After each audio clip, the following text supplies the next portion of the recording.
তপনদা বলেছিল, মানে তপন ঘোষ হিন্দু বীর, যে শত বিজেপি আসলেও পশ্চিমবঙ্গের ভাগ্য নির্ধারণ হবে গৃহযুদ্ধের মধ্যে দিয়ে। আজকে এই কথাটা হয়তো অনেকের ভালো নাও লাগতে পারে, কিন্তু জেনে রাখুন আগামী দিনে এটাই হতে চলেছে। কেন এই কথা আবার বলছি জানেন? দেখুন, বিজেপি সরকার পশ্চিমবঙ্গে এসছে, এর পরেও মুসলমান নার্স বলছে হিন্দু আরেকজন নার্সকে যে শাঁখা খুলে ফেলতে হবে, নাহলে হাত কেটে দেওয়া হবে। ভিডিওটা দেখুন। মুসলিমদের জন্য কোনো নিয়ম নেই। যখন বলছে যে আমরা কাপড় দিয়ে ঢেকে দিচ্ছি, সেলেটে দিচ্ছি, হবে না, ভেঙে কাজ করতে হবে, এই ধরনের ব্যাপার, জোর জবরদস্তি। আরে আমরাও তো হিন্দু, আমরাও তো জানি যে এখন শক্ত লোহায় যে হাতে গেঁথে বসে আছে এরকম ভাবে, এটা কি আলোকিত? এটা বহুদিনের নির্যাতন, 3 মাস 6 মাস ধরে চলছে, 8 মাস হলো, 8 মাস এখন অন্য অঞ্চলে এটা চলছে। এনার সাথে আরো 100 জন আছে। আজকে ইনি হচ্ছে মানে অ্যাকিউজড, মানে তোমাকে ভাঙতে হবে, না তোমাকে কাজ ছাড়তে হবে, ভাঙতেই হবে, ভাঙতেই হবে। আপনি কি ভেঙে দিয়েছেন না খুলেছেন? আমি তো গেছি ওখানে নিচে ভেঙে এসেছে। তাহলে না ভাঙলে কাজই করতে হবে না। মেয়ে আচ্ছা, এটা করাচ্ছে তাকে সারা ভাঙতে হচ্ছে, করাচ্ছে কি? তিনটে দিদি আছে, তিনটে দিদি, তারা কি কোনো পার্টি করে? সাহস কি করে হয়? হ্যাঁ, সাহস মানে এই যে তার মধ্যে আমি একজনের নাম পেয়েছি, মনিরা দি বলে, তার নাম্বারটা আমি নিয়েছি। মনিরাকে আরেকটা দেখে বলে একটা তিনটে দিদি আছে। মনিরা বিবি না সামথিং হবে। পাক দিয়ে ছুঁড়ে ফেলে দাও, যে পাক দিয়ে ছুঁড়ে ফেলা হয়। এটা একটা দিয়ে ছুঁড়ে ফেলে দিতে হবে, এত বড় সাহস। এফআইআর করে চলো, আগে এফআইআরটা হোক, চলো। এফআইআর করলে তারা হাত কেটে নেবে, হিন্দু মেয়েদের হাত কেটে নেবে। ভিডিওটা কোথাকার, এই জায়গাটা কোথাকার? সেই বিখ্যাত কুখ্যাত মুর্শিদাবাদের বহরমপুরের মনোমোহিনী নার্সিং হোম, অনেক দিনের নার্সিং হোম। আর সেখানকার এক পুরনো নার্স মোহিনী বিবি, সে এরমভাবে সমস্ত হিন্দু মেয়েদের বাধ্য করে তাদের শাখা সিঁদুর, মাথার সিঁথির সিঁদুর থেকে আরম্ভ করে শাখা পলা যা থাকবে সমস্ত খুলে ফেলতে হবে। আর এই মেয়েটি এই খোলেনি, তাই তাকে দিয়ে ভাঙাচ্ছে এবং বলছে এরপরে যদি দেখি হাত কেটে নেব। এতদিন এখানে ছিল জেহাদি সরকার ছিল, এখানে বাংলাদেশের যে জামাতে ইসলামী, তারই দ্বারা প্ল্যান্টেড মমতা ব্যানার্জি মুখ্যমন্ত্রী ছিল, আর বহরমপুরের সংসদ ছিল অধীর চৌধুরী, যে দিনের পর দিন মুসলমানদের তোল্লা দিয়ে গেছিল। একটা সময় তাদের সরকার ছিল, ওই বাংলাদেশের জেহাদিদের সরকার এখানে ছিল, কিন্তু এখন তো তা নেই। তাহলে এই মুহূর্তে কি করে ওই মনোমোহিনী নার্সিং হোমের ওই মোহিনী বিবি যে নার্স, সে কিভাবে সাহস পাচ্ছে হিন্দু নার্সদের বলতে যে হাতের শাখা সিঁদুর খুলে ফেলতে হবে? এত অডারসিটি তার হচ্ছে কোথা থেকে? তার কারণ ওই যে বলেছিলাম, পশ্চিমবঙ্গের বুকে শত বিজেপি আসলেও তপন ঘোষের সেই কথা অমোঘ বাণী যে পশ্চিমবঙ্গের ভাগ্য নির্ধারণ হবে গৃহযুদ্ধের মাধ্যমে। কেন না, বাংলায় মুসলমানরা সেই স্বাধীনতার সময় থেকে তোল্লা খেয়ে খেয়ে যে তারা মনে করে সে আমাদের যা খুশি করার অধিকার আছে, সে সরকারে যেই থাকুক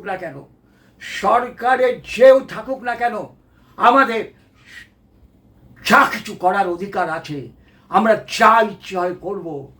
আমাদের মাথার উপরে আমাদের আল্লাহ আছে, আর আমাদের মোহাম্মদ বলে গেছে গজওয়ায়ে হিন্দ, এটা হলো দারুল হারাম।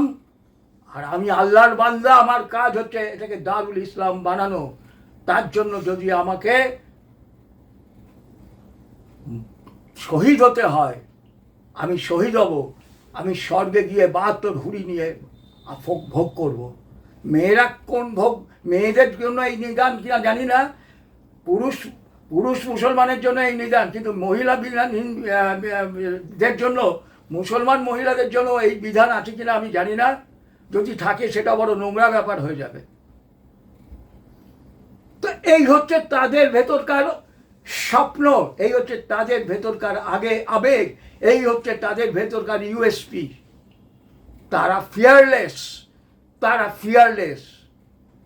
এই জন্য ওই মঈন বিবিকে ইমিডিয়েটলি নার্সিং হোম থেকে সাসপেন্ড করতে হবে। সাসপেন্ড মানে তাকে এখান থেকে বের করে দিতে হবে এই নার্সিং হোম থেকে।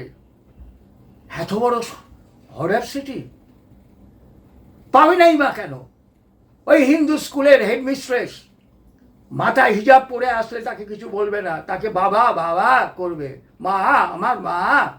আর গলায় যদি তুলসীর মালা পরে আসে, এই কাল থেকে তুলসীর মালা পরবি না গলায়, খোল ব্যাগে রাখ, কাল থেকে স্কুলে আসলে স্কুলে ঢুকতে দেবো না। কে বলছে?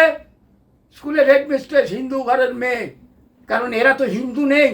দেখবেন এদের হাতে কিন্তু শাখা সিঁদুর নেই, কপালে সিঁদুর নেই। মডার্ন নাকি, মডার্ন হতে গেলে নাকি শাখা সিঁদুর খুলতে, শাখা পলা খুলতে হয়, মাথার সিঁদুর মুছতে হয়, তাহলে নাকি মডার্ন হওয়া যায়। আর এই মডার্নের শিক্ষা তো ওই মুসলমানরা দিয়েছে, আর খ্রিস্টান মিশনারি স্কুলগুলো দিয়েছে মডার্ন হওয়ার শিক্ষা। তারা কিন্তু তাদের বিয়ের পরে যে তাদের যে রিং, তারা কিন্তু হাতে পড়ে, সেখানে তাদের মডার্নিটি কিন্তু নষ্ট হয় না। খ্রিস্টান শিক্ষিকারা তারা কিন্তু হাতের ম্যারেজের পরে যে রিং পরে, সেই রিং হাতে পরা থাকে, তাতে তাদের মডার্নিটির কিন্তু নষ্ট হয় না। যত নষ্ট হয় শাখা সিঁদুর আর কারা করে? হিন্দু ঘরের ওই হেডমিস্ট্রেস বা এই ধরনের যারা আছে। এই যুগ যুগ ধরে তো এইভাবে আমাদের শিক্ষা হয়েছে। আর ওইগুলোকে ক্যাশ করছে কারা? ওই ময়না বিবির মতো যে নার্স, তারা ক্যাশ করছে। তারা জানে হিন্দু মেয়েদের বললে সুর করে চাকরি, আমার চাকরিটা তো বাঁচাতে হবে, ও বাবা আমার চাকরি বাঁচাতে হবে, আমার ছেলে মেয়ে কী খাবে, যার বিয়ে হয়নি আমার বাবা মা কী খাবে। এক ডায়লগ আছে, ওই সেই TCS-এর ক্ষেত্রেই হোক, বা ওই যে কি লেন্স কার্ট নাকি যে চশমার আছে, ব্যবসা আছে চশমার কোম্পানি, সেখানেই হোক, ও বাবা আমার চাকরি বাঁচাতে হবে। আর ওই যে শতরূপ মাক্কু না কি জানি বলে, দামি গাড়ি করে ঘুরে বেড়ায় বাপের পয়সায়, তিল জ্বালার সময় প করে গাড়ি চালিয়ে সেখানে চলে গেছিল। কেন না? ওটা তো সংখ্যালঘুদের ব্যাপার। তাহলে বহরমপুরের মনোমোহিনী নার্সিংহোমে কেন যাচ্ছিস না তুই? ওখানেও তো একটা মেহনতি মানুষ, তার ওপরে হামলা হচ্ছে, তার ধর্মাচরণে বাধা দেওয়া হচ্ছে। আমি যদি কাজের আওয়ারে 12টার সময় আমি নামাজ পড়তে পারি, আমার এটা ধর্মীয় অধিকার, তাহলে আমি কেন আমার হাতের শাখা সিঁদুর ইত্যাদি আমি রাখতে পারবো না? কী হলো শতরূপ? আর ওই CPM-এর ওই সব মহিলা ব্রিগেড আছে, দীপশিখা, তারপরে ঐশী, গার্গী, আরও সব আছে। ওই জওহরলাল নেহরু ইউনিভার্সিটির সেই ছিল ফায়ারম্যান, মহিলা নেত্রী ছিল, এই মুহূর্তে তার নামটা আমার মনে পড়ছে না। কোথায় তোরা? এও তো একটা মেহনতি পরিবারেরই মেয়ে, যে রোজগার করে আনলে হয়তো তার বাবা মার খাওয়া জোটে, তার যে চাকরিটা খেয়ে নেওয়ার চেষ্টা হচ্ছে, তার যে না খুললে হাত কেটে নেওয়ার চেষ্টা হচ্ছে, সেই বেলায় তো তোদের দেখা নেই না? তোরা যাবি না। তোদের নিজের লোক ওই হরগোবিন্দ দাস, চন্দন দাসকে যখন পিটিয়ে মেরেছিল, তখন তোরা যাস নি। আর তামান্না যখন খুন হয়েছিল, দুটোই দুঃখজনক, তখন তারা হৈ হৈ করে গেছিলি। শুধু নয়, তামান্নার মাকে ইলেকশনে ক্যান্ডিডেট করে দিয়েছিলি পর্যন্ত। এই যে তোদের সিলেক্টিভ প্রলেটারিজম, তোদের যে সিলেক্টিভ প্রলেটারিজম, এইটা তো তোদের জন্ম থেকে, ভারতের কমিউনিস্ট পার্টির যেদিন থেকে জন্ম হয়েছিল ওই মুসলমানদের হাত ধরে, আর ওই পার্টির প্রথম পার্টির সেক্রেটারি ছিল একজন মুসলমান, আর পার্টির অফিসের বাইরে মুজফ্ফর আহমেদের বড় ছবি, স্ট্যাচু, কাকা, কমরেড কাকা। এখান থেকেই তো তোদের সিলেক্টিভ পলিটারিজম শুরু হয়েছিল। এখানে তোরা যাবি না, প্রতিবাদ করবি না। আর আমি পাশাপাশি, দেখুন, আমি হুইসেল ব্লোয়ার, আমি কোনো পার্টির আমি দলদাস নই, আমি হিন্দুর হুইসেল ব্লোয়ার। আমি বিজেপিকে সমর্থন করি, বিজেপিকে ভোট দিই, সেটা অন্য জিনিস। শ্রমিকবাবুকে বলছি, চারিদিকে যে বিজেপি কর্মীদের ওপরে হামলা হচ্ছে, এই তো নবদ্বীপে মেরে মাথা ফাটিয়ে দেওয়া হলো, চারিদিকে বিজেপি কর্মীদের ওপরে হামলা। এবং জানবেন, এই যে মুসলমানরা আজকে তৃণমূলে আছেন, যাদেরকে আপনারা বলছেন আপনাদের পার্টিতে ঢোকাবেন না, এগুলো পরে সব সিপিএমে, আর তা নাহলে আগামী দিনে অলরেডি 10 জন এমএলএ, পশ্চিমবঙ্গের মুসলমান এমএলএ দিল্লিতে গিয়ে কংগ্রেসের সঙ্গে যোগাযোগ করছে। খবর রাখবেন, 10 জন, যে আমরা আগামী দিনে কংগ্রেসে আসতে চাই। এরাই কিন্তু আগামী দিনে আবার মারতে আরম্ভ করবে যখন সংগঠিত হবে। তাই বেশি গান্ধীগিরি ভালো, মনে রাখবেন, গান্ধীগিরি করে কিন্তু এই দেশ ভাগ হয়েছিল। আজকে যদি গান্ধীর জন্ম না হতো এই দেশটা ভাগ হতো না। আজকে গান্ধীগিরি করে কিন্তু এই দেশ ভাগ হয়েছে। কাজে এখানে অলরেডি 35-40% মুসলমান। এখানে কিন্তু আবার বেশি গান্ধীগিরি করতে গেলে কিন্তু আবার অন্য ফল হতে পারে। মনে রাখবেন, এই অশনি সংকেতটা মনে রাখবেন। একটা বিজেপি কর্মী যখন খুন হচ্ছে, যে খুন করছে, তার হাত পা ভেঙে দিতে হবে। যে খুন করছে, যে বিজেপি কর্মীকে খুন করছে, এখনো মারধর করছে, বা তার ওপরে হামলা করছে, তার বাড়ি ঘরে হামলা হচ্ছে, তার পানের বরজ আগুন দিয়ে পুড়িয়ে দেওয়া হচ্ছে, তার হাত পা ভেঙে দিতে হবে। তার হাত পা ভেঙে দিয়ে তারপরে তাকে জেলে দিতে হবে। সেটা যদি না হয়, তাহলে কিন্তু এই ধীরে ধীরে এই যে বিষ বৃক্ষ, এই যে বিষ, এই তৃণমূলের এই বিষ ধীরে ধীরে কিন্তু যদি বিজেপিতে ঢুকতে না পারে, ওই কংগ্রেসে যাবে, ওই সিপিএমে যাবে, তারা কিন্তু একই থাকবে। জানবেন, পরিবর্তন হয় না, বিষই থাকে। পটাশিয়াম সাইনাইড, তাকে যদি আপনি পৃথিবীর শ্রেষ্ঠ কথাগুলো দিয়েও তাকে বোঝান পটাশিয়াম সাইনাইড, কিন্তু পটাশিয়াম সাইনাইডই থাকবে। বিষধর গোখরো সাপ, তার ছোবল কিন্তু একই রকম থাকবে। কাজেই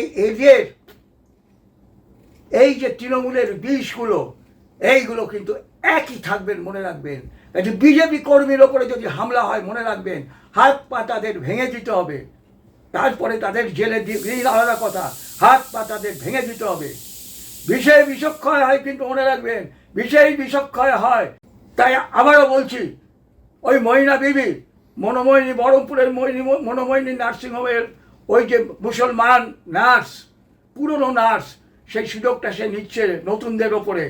তাকে দৃষ্টান্তমূলক শাস্তি দিতে হবে, যাতে আগামী দিনে কোনো মুসলমান, সে পুরুষ হোক মহিলা হোক, যারা এই রকম কর্মক্ষেত্রে ওপর পজিশনে আছে, তারা ভয় দেখিয়ে তার হিন্দু সাবঅর্ডিনেটকে যাতে কোনোভাবে তার ধর্মের উপরে আঘাত করতে না পারে, সেই ব্যবস্থা করতে হবে। কাজে আমি বলছি, ইমিডিয়েটলি এই ময়না বিবির বিরুদ্ধে এফআইআর জারি হোক, এবং তাকে ওই নার্সিংহোম থেকে বরখাস্ত করে তাকে জেলের ঘানিতে এতে ঘোরানো হোক। আর ওই নার্সিংহোমকে বলে দিন, আগামী দিনে যদি আপনাদের এই নার্সিংহোমে এরকম ঘটনা ঘটে, এটা আপনাদের প্রচ্ছন্ন মদত আছে কিনা আমরা জানি না, এই নার্সিংহোমটা কোনো মুসলমানের কিনা, হিন্দুরা হতে পারে। কারণ হিন্দুরা তো তুলসীর মালা গলায় পড়লে স্কুলে ঢুকতে দেয় না, মাথায় হিজাব পড়লে স্কুলে ঢুকতে দেয়। এই তো আমাদের অবস্থা। তা হিন্দুর নার্সিংহোম হতে পারে, তাকে বলে দিন, আপনার এখানে যদি এই রকম ঘটনা ঘটে, তাহলে সেখানে গোদরেজের একটা এত বড় তালা পড়বে, তালা।